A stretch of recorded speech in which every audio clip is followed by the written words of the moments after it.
What is going on, Eye Warriors? It's your boy Edward V, and today we're going to talk about a newly discovered hormone that can change the game entirely for your fat burning, not just weight loss, but fat burning journey. Let's go ahead and break that down in this video.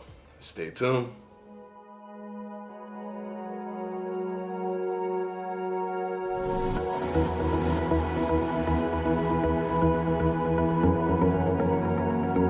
I do want to thank the sponsor of this video, Built Bar, because as I said, the most important thing that's on your plate, especially when it comes to burning body fat, losing weight, is protein, as that carries the highest thermic effect. Almost 30% of the calories that you intake from protein are used to actually metabolize the food. So if you eat 100 calories of protein, your net calorie intake in terms of the calorie balance is actually 70 calories that you don't get from carbohydrates or even fats. Not to mention all of the other applicable effects of protein that help you build muscle and create that lean tissue that helps increase your metabolic rate. And the reason that you cannot go wrong with Built Bar is because they have so many different flavors. They have good protein content, a good fiber content, and they actually taste good, which is the most phenomenal thing if you ask me about a protein bar. They have so many flavors, but this cookies and cream is undoubtedly my favorite. I've tried so many of them. They're all pretty decent. The peanut butter one is really good, but cookies and cream is just where it's at. The link will be down in the description if you want to purchase yours. And don't forget to put the promo code FLEDGE20 so you can get 20% off your order and you also support this channel. Now let's go ahead and jump right into that. Okay, so not a lot of people know about this hormone because it was discovered very recently. How recent? Well, back in 2012 by Harvard University scientists and medical researchers who published in the Journal of the Nature about this new hormone that was never understood or known and can be actually the missing link to certain things that we are aware of but never understood why that mechanism took place or how that mechanism happened. That hormone is called irisin. And what irisin is, or how it gets excreted, and irisin can be found in saliva, the blood. There's an excretion of irisin in the body depending on certain things that you do. And what is that thing? Well, exercise. This video is almost a purification of the last video because although you may have the tendency and the want to lose weight without exercising, this is going to add more reasons to not take exercising off the table. I've always said exercising is super important, but something like this elevates it even higher. Now, if you didn't know, our bodies are housed of multiple fat cells. And contrary to what any expert tells you, what any fitness person tells you, there is nothing that you can do technically to remove fat cells. All you can do is make your fat cells shrink. A super lean person with 1% body fat has millions upon millions of fat cells around them that have shrunk in his body and are waiting to be filled so that they can expand. Your fat cells do not necessarily go away. And if one dies, it is immediately replaced. You have a specific amount of fat cells that you build over time throughout your childhood till the age of about 21 or so, and then that's the number that you have. Some fat cells can duplicate, but you can't really lose body fat cells. So keep that in mind. Even if you did liposuction, the fat cells will over time begin to regenerate, and you will have the same amount of fat cells that you've gained over time up until the age of 21. So please keep that in mind. Now, the way irisin is excreted is primarily found within skeletal muscles, and it's based off of muscle contractions. Now, it does not mean that, then it's only, resistance training. When I'm working my muscles, when I'm doing weights, that's the only time. Nope, absolutely not the case. When you do cardio, you are contracting muscles as well. When you're running, when you're walking, you are contracting muscles. You don't have to just do resistance training to contract muscles. You're working some muscles, you're tearing some fibers, and you're building muscle over time via hypertrophy with physical resistance training. But you're also doing that when you are running. You're also doing that when you're jumping rope. You're also doing that when you're walking, when you're doing the elliptical, when you're riding your bike. You're consistently contracting your muscles. Now, they first discovered this in mice, but they've also tested this in humans, and they saw a 100% similarity factor. So they saw that what triggered and what activated with mice also triggered and activated with humans. And for those of you who are thinking in your head, wait, 2012, that's not newly discovered. In the realm of science and biology, 2012 is equivalent to like 2 seconds ago. So yeah, that's newly discovered. It's an entire hormone that's excreted in the human body that we did not know existed until that Harvard study in 2012. Just wanted to put that out there for anybody who's trying to say, hey, wait a second, 2012, isn't that like a bunch of years ago? That's like 2 seconds ago in science. But what's the thing that Irisin does? First of all, it's incredibly complicated to explain how the mechanisms and their interlocking amino acid counts are with irisin, but I will say some scientific terminology and scientific rhetoric to irisin so that there's a technical and systematic understanding of what this really is. First, it's an exercise-induced myocaine with a peptide structure of 112 amino acids, and that's broken up into 2 parts. I'm not gonna dive so deep into all of this because then I will just completely go off the rails with scientific jargon, and it just won't make sense, and it won't have that layman's kind of way of explaining the entire irisin hormonal system. But one of its main caveats, one of its main PowerPoints is that it helps regulate thermogenesis. And if you don't know what thermogenesis is your body's ability to burn calories. It can actually elevate it. This is why I tell people when they say, hey, look, this isn't intermittent fasting isn't magic.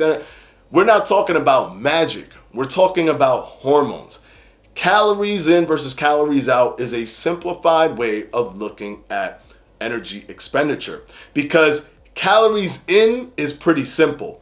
Calories out is massively complex. Massively complex. That doesn't mean that calories in versus calories out isn't true. It is. But when we start talking about the calories out portion, you can't just look at, well, if you're at a caloric deficit, there you go. Well, if you're doing exercise, there you go. Well, if you are training and dieting, there you go. It's just not that simple. There's so much more. For example, intermittent fasting elicits a response in the liver via the beta hydroxybutyrate, where it actually takes your fat cells and transitions them into ketone bodies, ketones that are used to power your brain and provide energy source and provide a substitute energy source to glucose. Ketones is now replacing glucose by up to 75%, which means your body is now using body fat for fuel. Therefore, you are increasing the reduction in body fat to use it as fuel. Calories in versus calories out still stays the same. No one's breaking laws of thermodynamics, but there are calorie partitioning things that take place because of the hormonal responses to the things that you eat, to the things that you do. And irisin is a perfect example of if you apply something, you get a hormonal response that gives you a significant advantage over someone who is not applying that structure or regimen.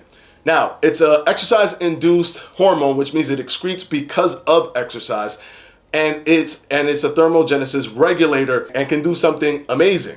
As I mentioned before, you have fat cells that never go away, but you still have types of fat cells. You have alpha fat cells, beta fat cells. You also have white fat cells and brown fat cells. And there's a system called white adipose browning, which means that the white fat cells are transitioning and turning into the brown fat cells. Now, if you didn't know, white fat cells are the storing fat cells. They do not want to release fat, and they are designed to hold on to your fat for your health and safety in the event that you cannot eat. This is fat that is being stored to save your life. And then there is the brown fat cell, which is ready to burn. It is ready to burn the fatty acids inside of it. It's ready. What Irisin helps you do is transition a lot of your white fat cells into brown fat cells, which gets it ready and primed to be burned. If you ever had to lose weight and decided to actually go to the gym and apply an exercise regimen, did it or did it not feel much easier to lose all of that weight? Keep in mind, if you do a run, for example, a 5K run, you might burn 400 calories. That's it. 400 calories is about a donut and a half. Why do you still find yourself burning more calories when all you're doing is a donut and a half worth of calorie burning with your exercise? What if you just didn't eat that donut and a half and didn't exercise? Will you still see the same results? No, because this hormone is exercise induced, transitions white cells to brown cells with the white adipose browning, and then primes it to be burned so it's quickly burned out of your body. It's easier for that to come out of your body. This is the importance of the hormonal factor when it comes to fat loss. And I want to specify that it is fat loss and not weight loss, because yes, weight loss is a calories in, calories out system.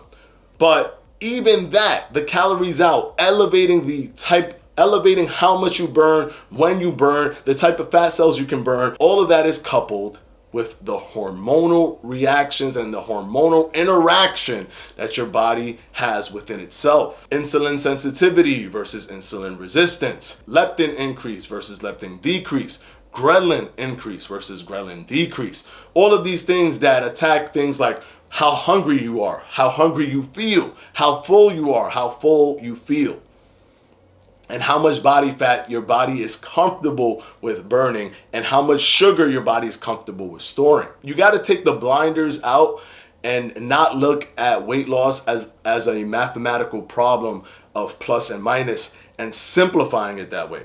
When you simplify it that way, it is equivalent to me saying all you have to do to build muscle is lift things up and put them down. Oh, cool. I could lift the pencil up and put it down. Am I going to build some muscle? I don't. Listen, it's simple. Pick things up and put them down. That's it. That's it. Pick things up and put them down. Stop asking me more questions. You don't need to know anything else.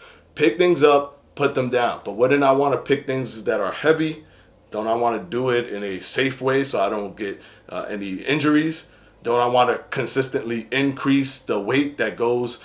Don't I want to just consistently increase my weight so that I'm creating hypertrophy and building muscle and building more resistance? Should I stay lifting the same amount of weight? That's an easier way for me to create a metaphor for you guys to grasp that it is not as simple as calories in versus calories out, but it doesn't negate calories in versus calories out.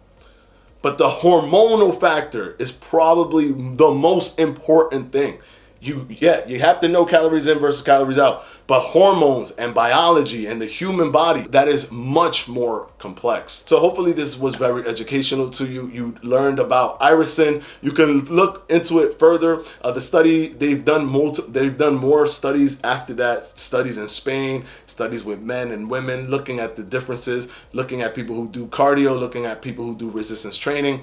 But it's a very interesting topic because it shows that the human body is so complex where you never know what science can find tomorrow about the human body after thousands and thousands of years living on this planet. That's all I got for you guys today. Of course, I want to thank my patrons for my Patreon. I'm going to go ahead and put their names right up here.